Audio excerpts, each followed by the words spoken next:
کیا فرماتی ہیں؟ حضرت عائشہ رضی اللہ عنہ فرماتی ہیں کہ حضور صلی اللہ علیہ وسلم اس مہینے میں اس کثرت سے روزے رکھتے تھے کہ کسی رمضان کے علاوہ کسی دوسرے مہینے میں روزے نہیں رکھتے تھے۔ حضور صلی اللہ علیہ وسلم کی عبادتیں اور قیام بڑھ جاتا تھا اس مہینے میں، رمضان کی تیاری کے حساب سے۔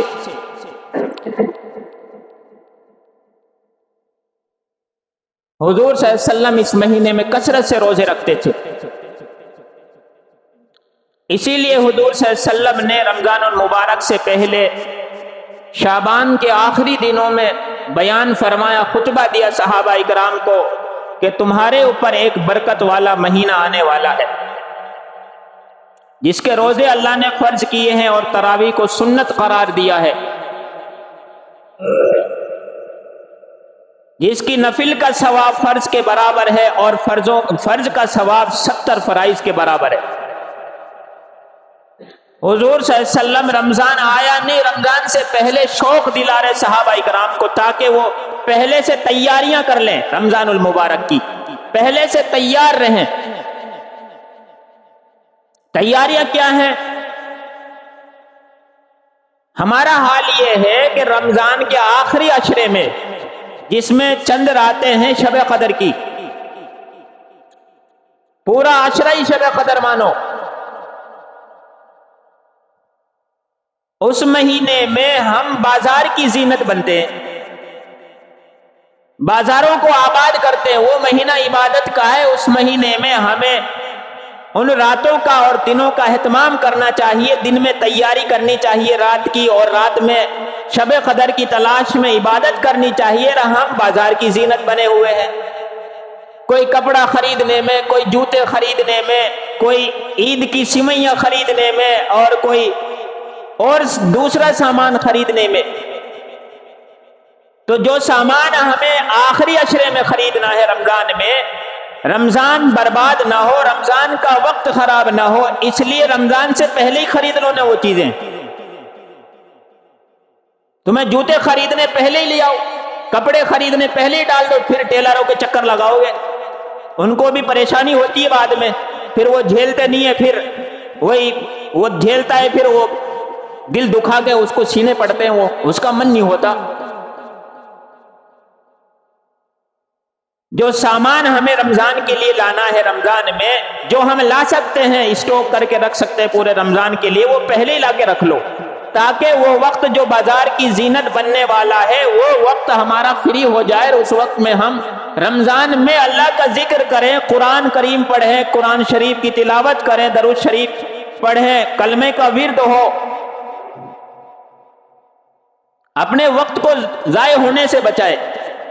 تو ایک تو یہ تیاری ہے کہ جو شاپنگ وغیرہ جو ہمیں رمضان میں کرنی ہے وہ رمضان سے پہلے ہی کر لو، اور جو کام رمضان میں چھوڑ سکتے ہیں کہ یہ کام تو ہم رمضان کے بعد بھی کر سکتے، کوئی مسئلہ نہیں ہے، تو چھوڑ دو، رمضان کے لیے اس کے ٹائم کو فری کر دو۔ اور جس کام کو چھوڑ نہیں سکتے یہ تو ضروری ہے، تو اس میں کم وقت لگاؤ اور اس کا بچا ہوا ٹائم رمضان کی عبادت میں لگاؤ۔ اس کا استقبال یہ نہیں کوئی انسان تھوڑی ہے، وہ آدمی آئے گا اور گلاب کے پھولوں کی ماڑا بنائی اور پھول بچھائے اور قالین بچھائی، لو بھائی ڈال دی ماڑا۔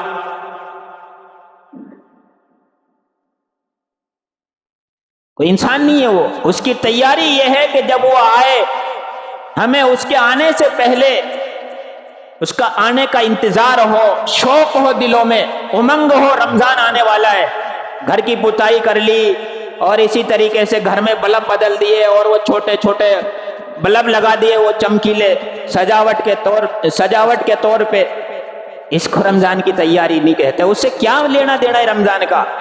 رمضان تو تمہیں تقویٰ دینے کے لیے آ رہا ہے، رمضان تو جنت دلانے کے لیے آ رہا ہے، اسے جنت تھوڑی ملے گی۔